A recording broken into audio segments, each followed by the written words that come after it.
اعوذ باللہ السمیع العلیم من الشیطان الرجیم من ہمزہ ونفخہ ونفثہ بسم اللہ الرحمن الرحیم قد افلح من تزکى وذکر اسم ربہ فصلی۔ معزز سامعین، کل ہم انتظار کر رہے تھے کہ رمضان شروع ہوگا، مبارک مہینہ شروع ہوگا، وہ مہینہ شروع ہوگا جس میں ہم جنت حاصل کرنے کی کوشش زیادہ سے زیادہ کریں گے، جس میں اللہ رب العالمین ہمیں جنت حاصل کرنے کا موقع زیادہ سے زیادہ دے گا۔ اور ہم تیاریاں کر رہے تھے رمضان المبارک کے، اور آج ہم انتظار کر رہے ہیں اور سوچ رہے ہیں کہ رمضان المبارک کا مہینہ ختم ہونے والا ہے۔ سبحان اللہ، یہ دن کتنے جلدی گزر رہے ہیں۔ کل ہم انتظار رمضان کا کر رہے تھے اور آج رمضان ختم ہونے والا ہے، اور رمضان کے کچھ ہی دن رہ گئے ہیں۔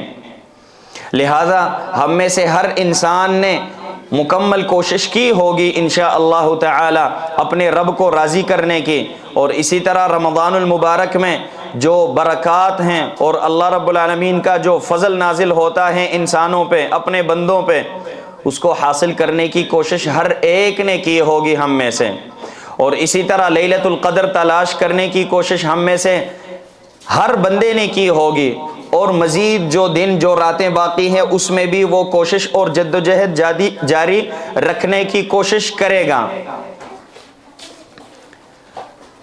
رمضان المبارک کا مہینہ یہ ایک بابرکت مہینہ ہے۔ اس میں جو مسائل اور احکامات تھے رمضان المبارک کے بارے میں، روزے کے بارے میں، اور کن کاموں سے روزہ ٹوٹ جاتا ہے، کن چیزوں سے روزہ ٹوٹ جاتا ہے اور کن چیزوں سے روزہ نہیں ٹوٹتا، وہ سارے مسائل ہم الحمدللہ سیکھ چکے ہیں۔ آج ہم نے دو آخری مسائل سیکھنے ہیں۔ ویسے مسائل تو بہت زیادہ ہیں، لیکن جو ہم نے سیکھنے تھے ان میں سے دو مسئلے آج اس جمعے میں سیکھیں گے انشاءاللہ تعالی، اور پھر سیکھنے کے بعد دوسروں کو سکھانے کی کوشش کریں گے اور اس پہ عمل کرنے کی کوشش کریں گے۔ پہلا مسئلہ جو ہے وہ یہ ہے کہ عید شروع ہونے سے پہلے، عید سے پہلے، رمضان کے آخر میں اللہ رب العالمین نے ایک عبادت ہم پہ لازم کی ہے جس کو فطرانہ کہا جاتا ہے، صدقۃ الفطر کہا جاتا ہے عربی زبان میں۔ اور دوسرا مسئلہ، عید کا دن جو کہ مبارک دن ہے، خوشی کا دن ہے، اس میں ہمیں کیا کچھ کرنا چاہیے اور عید ہمیں کیسے منانی چاہیے۔ یہ دو مسائل آج انشاءاللہ تعالی سیکھنے کی کوشش کریں گے۔ ان میں سے پہلا مسئلہ صدقۃ الفطر، جو کہ فطرانہ، نبی صلی اللہ علیہ وسلم کا طریقہ یہ تھا کہ نبی صلی اللہ علیہ وسلم خود بھی فطرانہ ادا کیا کرتے تھے، اور صحابہ کرام کو اور اپنی امت کو، مجھے اور آپ کو بھی فطرانے کا حکم دیا کرتے تھے۔ اب فطرانے کی حکمت کیا ہے؟ اللہ رب العالمین نے یہ انسانوں پہ مقرر کیوں کی ہے؟ کیونکہ اللہ رب العالمین ایک حکیم ذات ہیں۔ اللہ رب العالمین کوئی کام حکمت کے علاوہ، حکمت کے بغیر نہیں کرتا۔ اللہ رب العالمین کے ہر کام میں حکمتیں ہوتی ہیں۔ اب یہ اگلی بات ہے کہ حکمت کا ہمیں سمجھ آئے یا نہ آئے، لیکن حکمت ضرور ہوتی ہے ہر کام میں۔ تو آئیے ذرا جانتے ہیں کہ صدقۃ الفطر میں، فطرانے میں حکمت کیا ہے، اللہ رب العالمین نے ہم پہ یہ عبادت کیوں لازم کی ہے۔ ابن عباس رضی اللہ عنہ فرماتے ہیں، فرض رسول اللہ صلی اللہ علیہ وسلم زکاۃ الفطر طہرۃ للصائم۔ نبی صلی اللہ علیہ وسلم نے فطرانہ لازم قرار دیا ہے، فطرانے کو لازم کیا ہے اپنے امتی پہ۔ اس کا فائدہ کیا ہے، حکمت کیا ہے؟ طہرۃ للصائم، یہ روزے دار کو صاف ستھرا کرنے کے لیے۔ ہم انسان ہیں، کمزور ہیں، آدم علیہ السلام کی اولاد، ہم کمزور ہیں، گناہوں سے بچنے کی کوشش کے باوجود پھر بھی ہم گناہوں میں مبتلا ہوتے ہیں۔ نیک اعمال کو 100% ادا کرنے کی کوشش کے باوجود ہم 100% نیک اعمال ادا نہیں کر سکتے ہیں، لہذا اللہ رب العالمین نے کچھ چیزیں ہم پہ لازم کی ہیں۔ اگر ہم وہ عبادات ادا کریں، چاہے ہمارا عمل 100% نہ ہو، اس عمل کو ساتھ ملا کے وہ عمل پھر 100% ہو جاتا ہے۔ اور یہ اللہ رب العالمین کی خاص مہربانی ہے ہم پہ، امت محمدی صلی اللہ علیہ وسلم پہ۔ تو فرماتے ہیں فرض رسول اللہ صلی اللہ علیہ وسلم زکاة الفطر طہرة للصائم، صائم کے لیے یہ پاکی ہے، من اللغو والرفث وطعمة للمساکین۔ اور دوسرا فائدہ فطرانے کا یہ ہے کہ مساکین کو، جو مسکین اور غریب لوگ ہیں، غریب لوگوں کو عید والے دن مزدوری کرنے کے لیے ضرورت نہ پڑے، مزدوری کے لیے جانے کی ضرورت نہ پڑے ان کو، تو عید والے دن ان کو کھانا پینا مکمل مل جائے۔ اس لیے نبی صلی اللہ علیہ وسلم نے یہ اس عبادت کا ہمیں حکم دیا ہے۔ لہذا صدقۃ الفطر کا مقصد اور فائدہ کیا ہے؟ 2 فائدے ہیں صدقۃ الفطر میں، اس کے فرض ہونے کے 2 مقاصد ہیں۔ نمبر 1، روزے دار نے روزہ رکھتے ہوئے اگر اس سے کوئی کمی بیشی ہوئی ہو، یا اس نے کوئی گناہ کیا ہو، یا اس نے کوئی غلطی کی ہو، اس غلطی کو ختم کرنے کے لیے، اس کمی کو پوری کرنے کے لیے، اور کوئی اس سے زیادتی ہوئی ہو اس کو برابر کرنے کے لیے اللہ رب العالمین نے صدقۃ الفطر کا حکم دیا۔ اور دوسرا فائدہ یہ ہے کہ غریب لوگوں کو ایک دن کی چھٹی مل جائے، کیونکہ عید کے دن ہر انسان کی کوشش ہوتی ہے کہ عید اپنے بچوں کے ساتھ گزار لے، بچے بھی خوشیاں منائیں، والدین بھی خوشی میں شریک ہو بچوں کے ساتھ۔ لہذا عید والے دن شریعت اسلامی کی کوشش یہ ہے کہ انسان کو، مسلمان کو چھٹی مل جائے، اور چھٹی ملنے کے باوجود اس کے رزق میں کوئی کمی نہ آئے، اس کو آس پاس پڑوسیوں سے، رشتہ داروں سے کچھ نہ کچھ راشن غلہ مل جائے۔ وکیع بن الجراح رحمہ اللہ فرماتے ہیں زکاة الفطر لشہر رمضان کسجدتی السہو للصلاة۔ زکاة الفطر کی حیثیت، فطرانے کی حیثیت رمضان کے ساتھ اس طرح ہے جس طرح نماز میں سجدہ سہو کی حیثیت ہے۔ انسان جب نماز پڑھتا ہے، نماز میں اس سے کوئی کمی بیشی ہو جائے، کوئی غلطی ہو جائے، تو شریعت نے انسان کو حکم دیا ہے، مسلمان کو حکم دیا ہے کہ آپ آخر میں سجدہ سہو کریں۔ اگر کوئی واجب عمل آپ سے رہ جائے، ارکان نہیں واجبات، اگر رہ جائیں تو آپ آخر میں سجدہ سہو کریں۔ سجدہ سہو کر کے یہ آپ کے واجبات پورے ہو جائیں گے، یہ آپ کی نماز 100% ہو جائے گی۔ تو جس طرح نماز میں کمی بیشی ختم کرنے کے لیے شریعت نے ہمیں سجدہ سہو کا حکم دیا ہے، اسی طرح رمضان میں روزے رکھنے میں جو کمی بیشی ہو اس کو برابر کرنے کے لیے، اس کو پورا کرنے کے لیے شریعت نے ہمیں صدقۃ الفطر کا حکم دیا ہے۔ اب صدقۃ الفطر کا حکم کیا ہے؟ یہ فرض ہے یا مستحب ہے یا مباح ہے؟ اس کا حکم کیا ہے؟ کیا یہ ہم پہ لازم ہے یا سنت عمل ہے؟ سنت کا مطلب انسان کرے تو اس کو اجر ملتا، نہ کرے تو گناہ نہیں ہے۔ اب صدقۃ الفطر کا حکم کیا ہے؟ آئیے جانتے ہیں۔ صدقۃ الفطر کا حکم راجح یہ ہے کہ یہ فرض اور واجب ہیں، ہر انسان پہ لازم ہے، ہر اس انسان پہ لازم ہے جس کے پاس، نبی صلی اللہ علیہ وسلم فرماتے ہیں عندہ قوت یومہ، اس کے پاس ایک دن کا کھانا ہو، اس سے اضافی اس کے پاس راشن ہو گھر میں، اس انسان پہ صدقۃ الفطر فرض ہیں، لازم ہیں۔ عبداللہ ابن عمر رضی اللہ عنہ فرماتے ہیں فرض رسول اللہ صلی اللہ علیہ وسلم زکاة الفطر فرض رسول اللہ صلی اللہ علیہ وسلم ای الزم رسول اللہ صلی اللہ علیہ وسلم، کہتے ہیں نبی صلی اللہ علیہ وسلم نے فطرانے کو لازم قرار دیا ہے، نبی صلی اللہ علیہ وسلم نے اسے فرض بنایا ہے، ہر انسان پہ، نبی صلی اللہ علیہ وسلم کے ہر امتی پہ لازم ہے جس کے پاس استطاعت ہو۔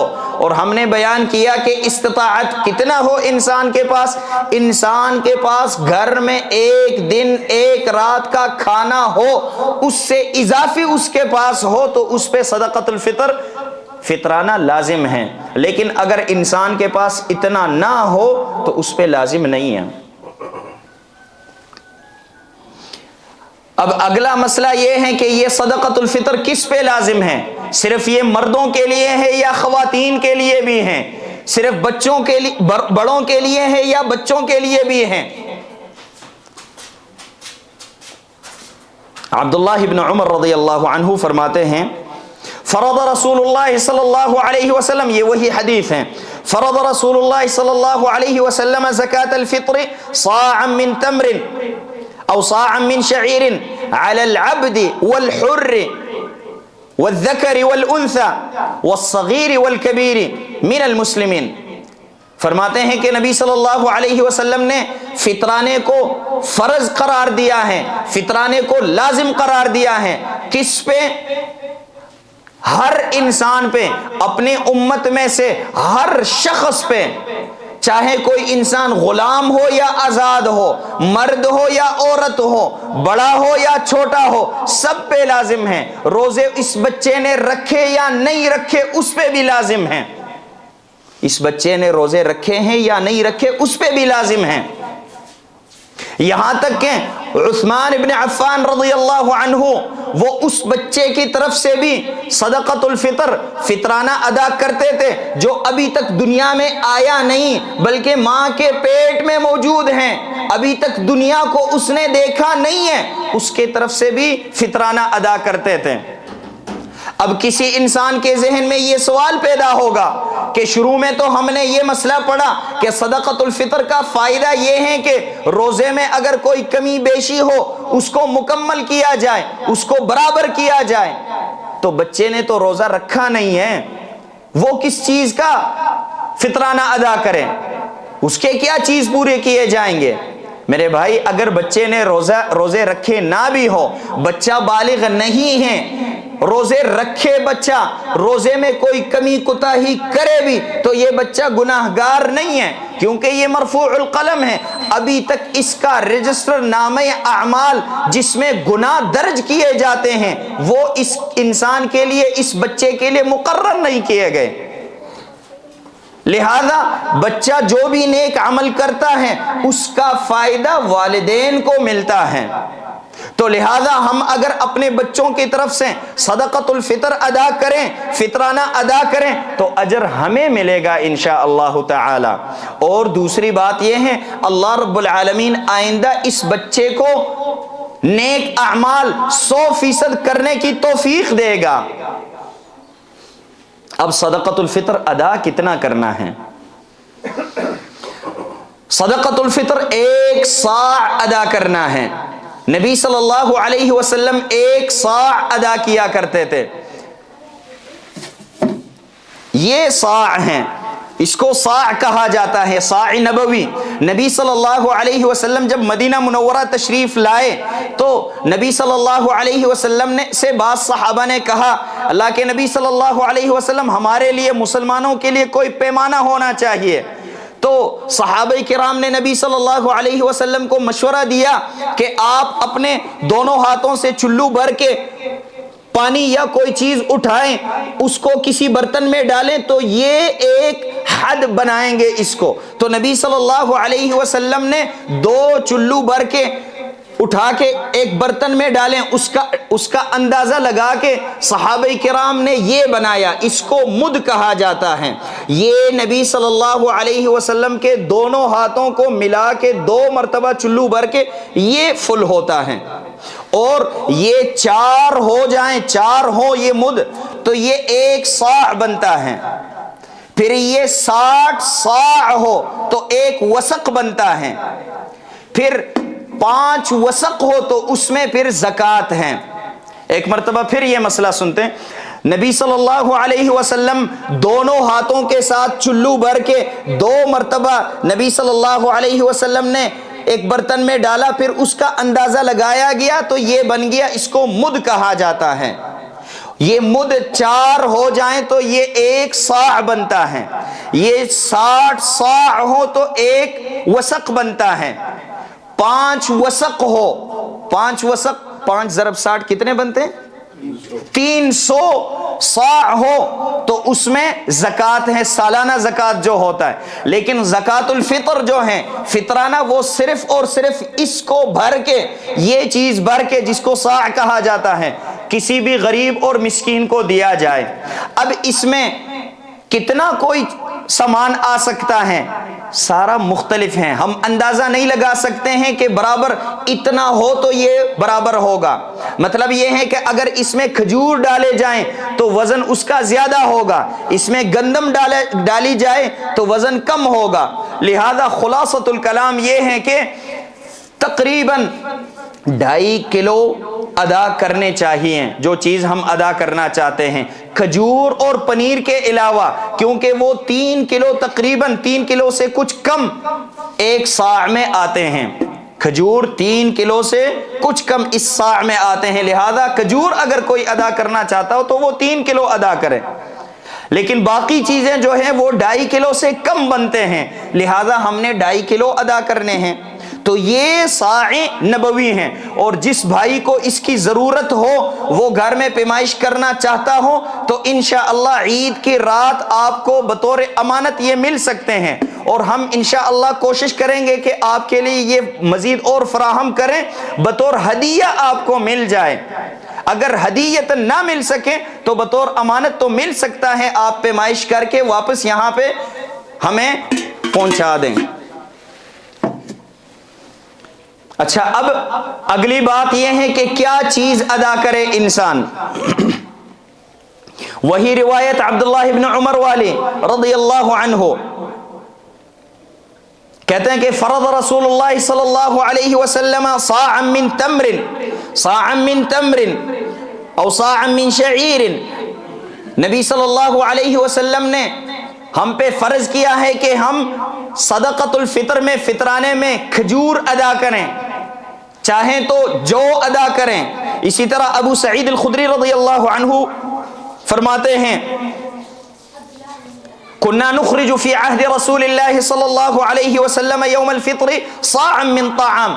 نبی صلی اللہ علیہ وسلم کے زمانے میں ہم کوئی بھی طعام صدقۃ الفطر میں ادا کرتے تھے، فطرانے میں ہم طعام ادا کرتے تھے۔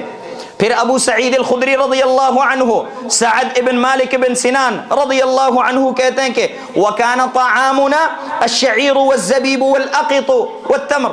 اور اس وقت ہمارا طعام، ہمارے کھانے کی چیز اس وقت کیا ہوتی تھی؟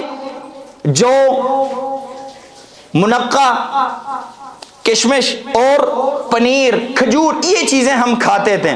لہذا خلاصۃ الکلام یہ ہے، میں اور آپ اگر ادا کرنا چاہتے ہیں تو ہم گندم، آٹا، چاول، میکرونی، دالیں اور چنے وغیرہ، جو بھی طعام یہاں پہ ہمارے معاشرے میں کھایا جاتا ہے وہ ہم ادا کر سکتے ہیں، کسی غریب کو دے سکتے ہیں۔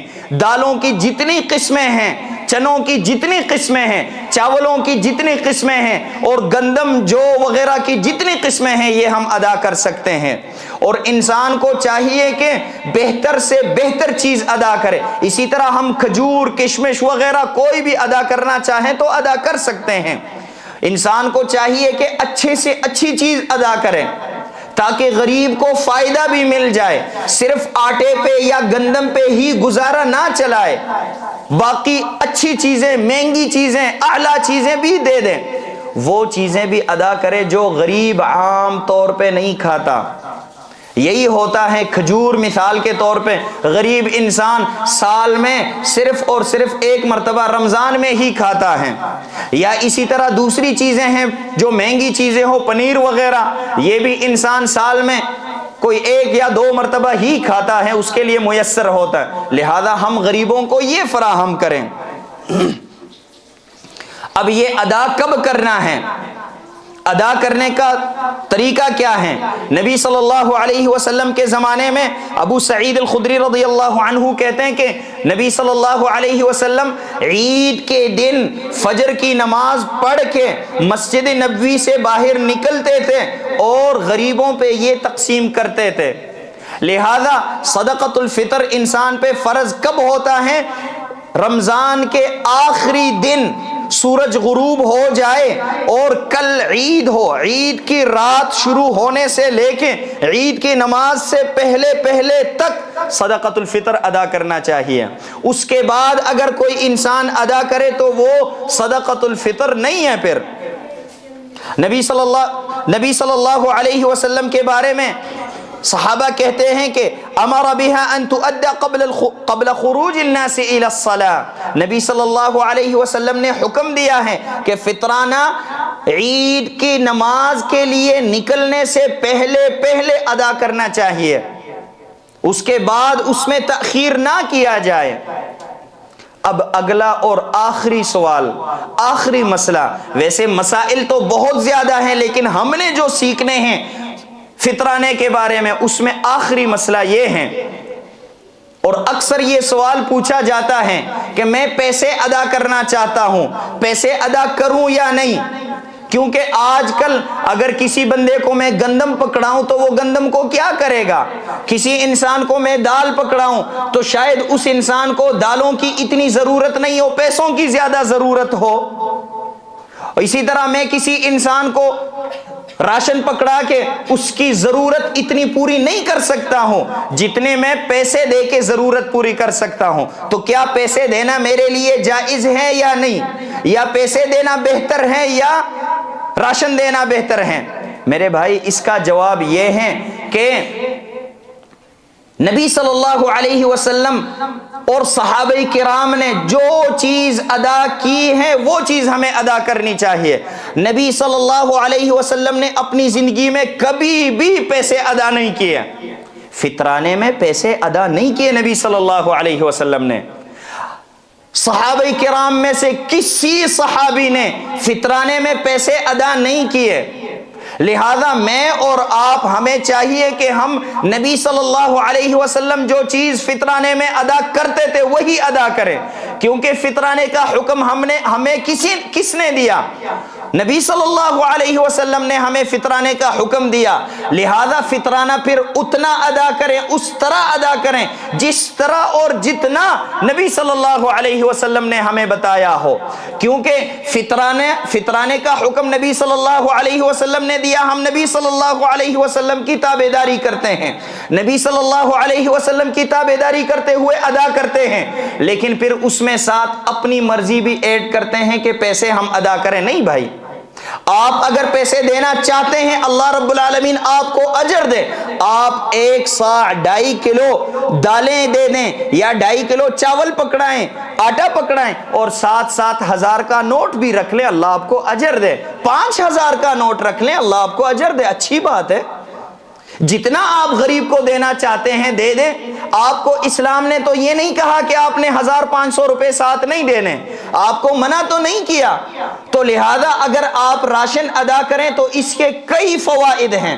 سب سے پہلا اور سب سے بڑا فائدہ یہ ہے کہ نبی صلی اللہ علیہ وسلم جو چیز ادا کرتے تھے، صحابہ کرام جو چیز ادا کرتے تھے، صحابہ کرام جس طرح صدقۃ الفطر پہ عمل کرتے تھے، نبی صلی اللہ علیہ وسلم جس طرح صدقۃ الفطر فطرانے پہ عمل کرتے تھے، اسی طرح آپ کا اور میرا عمل ہوگا۔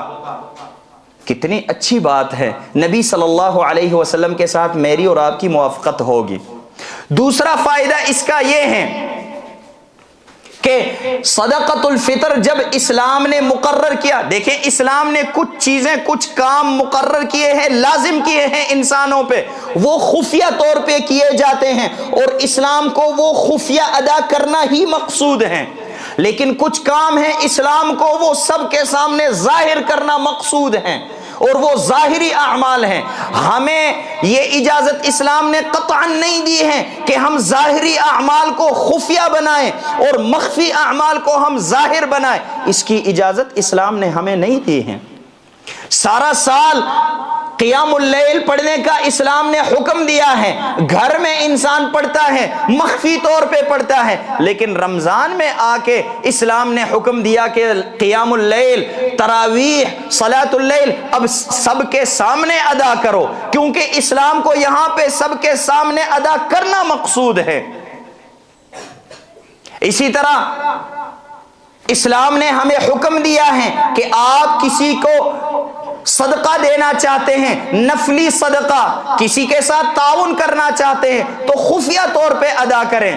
نبی صلی اللہ علیہ وسلم فرماتے ہیں حتی لا تعلم شمالہ ما تنفق یمینہ، اتنے خفیہ انداز سے کہ بائیں ہاتھ کو پتہ نہیں چلے کہ دائیں ہاتھ نے کیا ادا کیا۔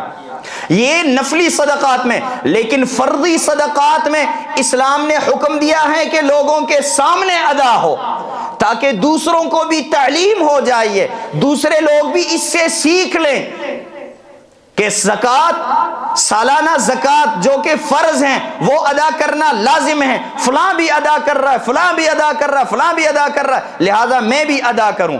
تو میرے بھائی کچھ چیزیں، کچھ عبادات ہیں جس میں اسلام کو اشتہار مقصود ہیں، اور کچھ عبادات ہیں اس میں خفا مقصود ہے اسلام کو۔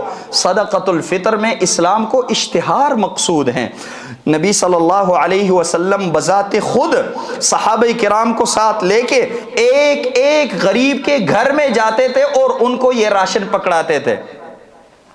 تیسرا فائدہ یہ ہے صدقۃ الفطر میں پیسے نہ ادا کرنے کے، راشن ادا کرنے کے، غلہ ادا کرنے کا۔ تیسرا فائدہ یہ ہے کہ اگر ہم صدقۃ الفطر میں پیسے ادا کریں تو امام مالک رحمہ اللہ، ائمہ اربعہ میں سے، چاروں اماموں میں سے امام مالک رحمہ اللہ ہمیں کہتے ہیں کہ میرے بھائی آپ کا یہ صدقۃ الفطر نہیں ہے، آپ کا فطرانہ ادا نہیں ہوا۔ امام شافعی رحمہ اللہ کہتے ہیں کہ آپ کا یہ صدقۃ الفطر ادا نہیں ہوا۔ امام احمد رحمہ اللہ کہتے ہیں کہ آپ کا یہ فطرانہ ادا نہیں ہوا۔ صرف اور صرف امام ابو حنیفہ رحمہ اللہ وہ کہتے ہیں کہ آپ کا فطرانہ ادا ہو گیا۔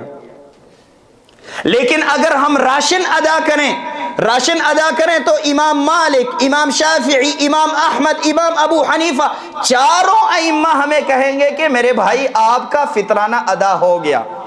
لہذا ہمیں چاہیے کہ وہ کام ہم کریں جس پہ چاروں ائمہ کا اتفاق ہے، نہ کہ وہ کام جس پہ ائمہ کے مابین اختلاف ہیں۔ یہ تو صرف چاروں ائمہ کا تذکرہ ہم نے کیا، باقی ان کے علاوہ جمہور محدثین کی رائے یہ ہے کہ صدقۃ الفطر میں پیسے ادا نہ کیے جائیں۔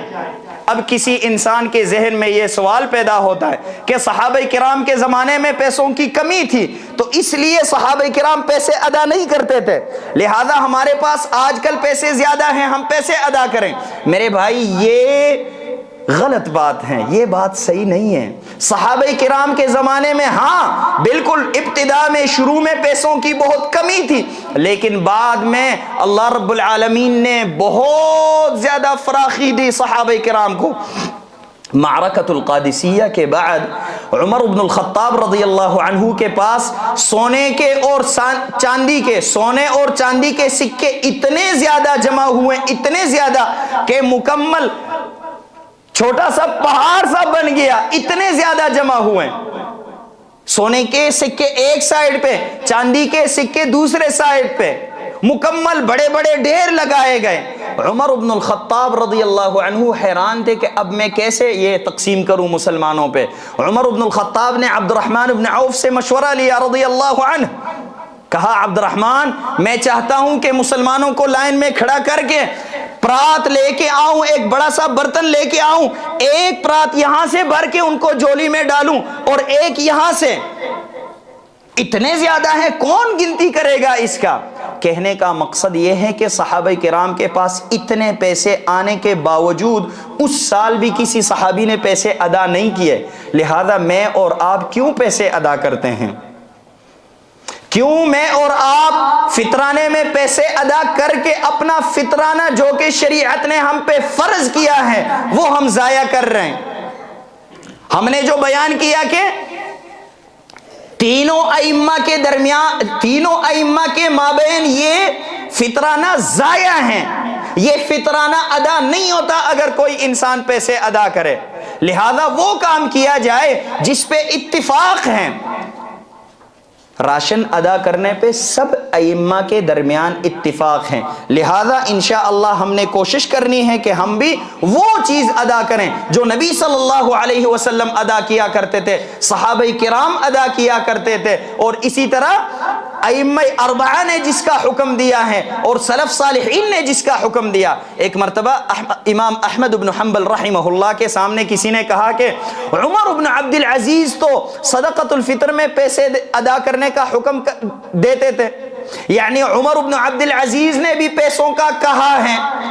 تو امام احمد بن حنبل رحمہ اللہ، امام اہل السنت والجماعہ، بڑے غصے میں آ کے کہنے لگے، کہا عجیب بات ہے، میں آپ کو کہتا ہوں کہ رسول اللہ نے یہ کہا اور آپ کہتے ہیں کہ عمر بن عبد العزیز نے یہ کہا۔ عمر بن عبد العزیز صحابی بھی نہیں ہے، تابعی ہیں، لہذا خلاصۃ الکلام اور سمجھنے والی، سیکھنے والی، دوسروں کو سکھانے والی بات یہ ہے کہ صدقۃ الفطر میں نبی صلی اللہ علیہ وسلم نے یا کسی صحابی نے پیسے ادا نہیں کیے، لہذا ہم نے بھی پیسے نہیں دینا۔ اگر پیسے دینا چاہتے ہیں ہم راشن دے دیں، 700 500 1000 کا نوٹ، 5000 کا نوٹ بھی رکھ لیں تو اچھی بات ہے، غریب کے ساتھ اور مزید تعاون کر سکیں گے۔ ایک اگلا سوال یہ پوچھا جاتا ہے، یہ بات کی جاتی ہے کہ غریب اگر مجھ سے یہ راشن نہ لے تو کیا کروں؟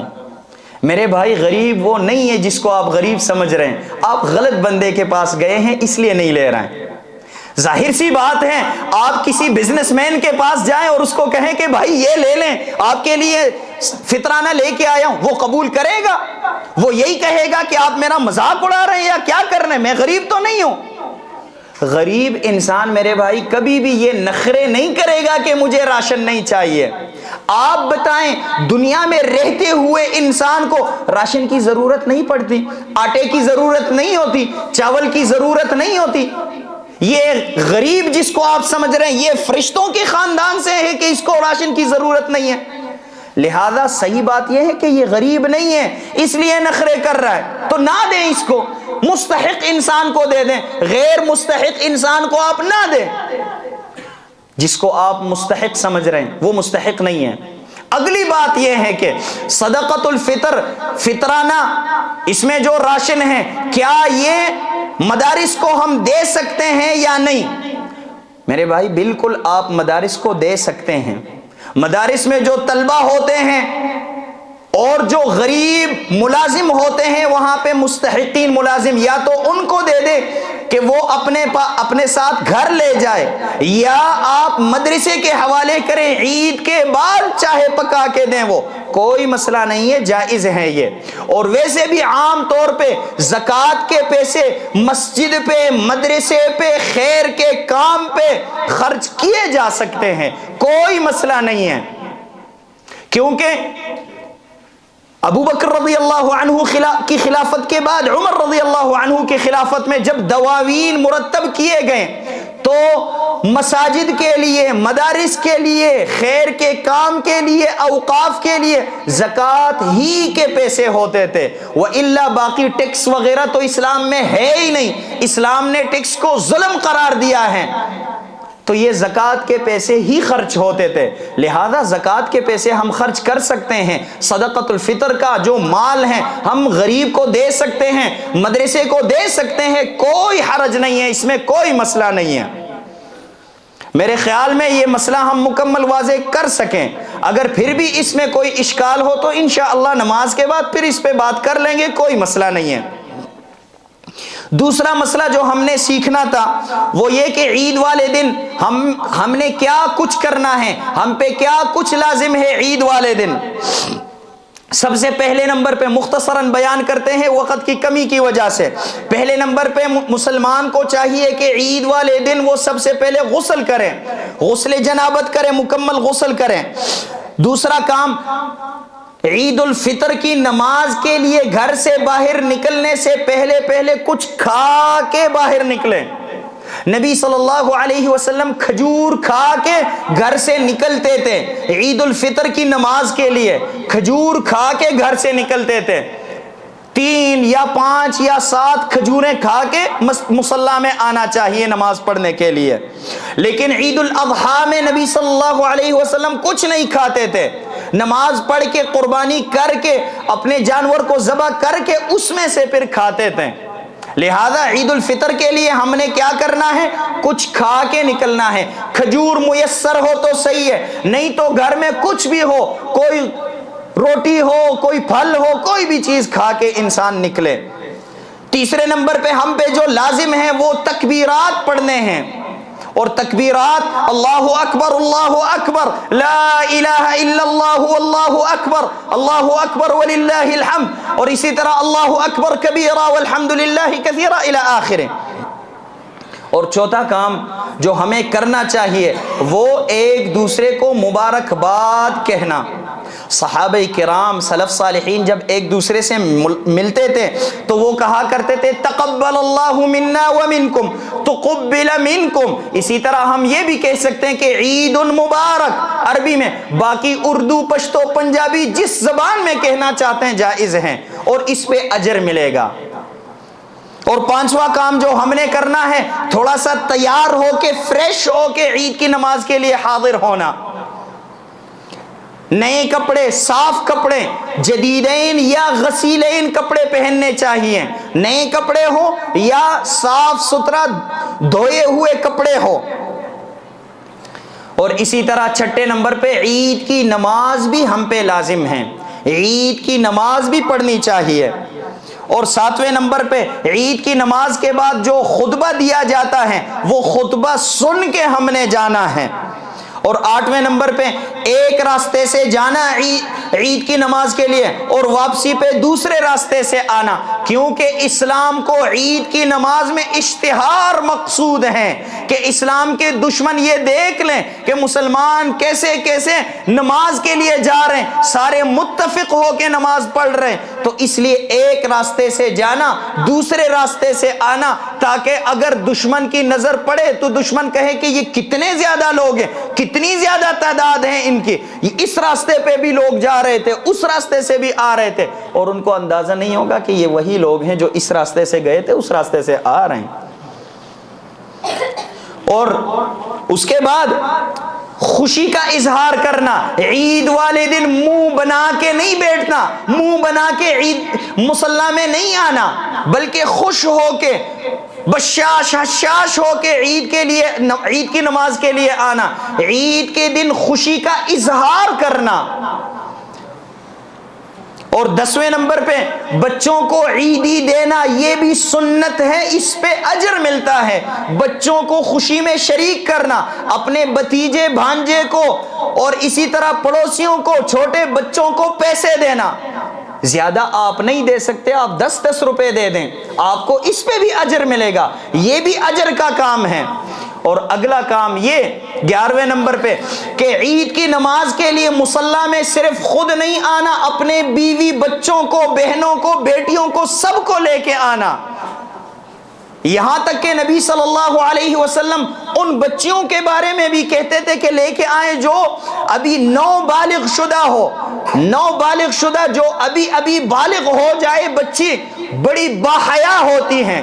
طبعاً یہ پرانے زمانے کی بات ہے، آج کل تو اللہ رحم فرمائیں، آج کل تو حیا ہے ہی نہیں، والدین میں نہیں ہے تو بچیوں میں کہاں سے حیا آئے. اللہ رب العالمین ہمارے اندر حیا پیدا کرے، ہماری اولاد میں حیا پیدا کرے، ہماری بچیوں میں، ہماری بیویوں میں حیا پیدا کرے. لہذا نبی صلی اللہ علیہ وسلم نے ان بچیوں کے لیے بھی کہا ہے کہ عید میں مصلی میں لے کے آؤ عید والے دن.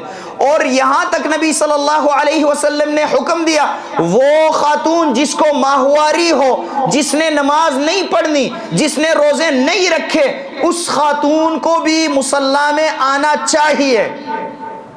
سبحان اللہ. صحابیات کہتے ہیں کہ نبی صلی اللہ علیہ وسلم نے جب ہمیں حکم دیا کہ مصلی میں آؤ، عید کی نماز کے لیے آؤ، ہمارے پاس پہننے کے لیے حجاب، کوئی برقع یا عبایا یہ میسر نہیں تھا. نبی صلی اللہ علیہ وسلم نے ہمیں حکم دیا کہ پڑوسی سے کوئی کپڑا، کوئی چادر لے کے وہ اپنے اوپر ڈال کے مصلی میں آؤ. لہذا بہت ضروری ہے، سب کو لے کے آنا ہے. اور آخری بات جو ہم نے کرنی ہے وہ یہ ہے کہ عید والے دن رب العالمین کو ناراض نہیں کرنا۔ عید والے دن حجام کے پاس جا کے داڑھی نہیں منڈوانی، اللہ رب العالمین اس سے ناراض ہوتے ہیں۔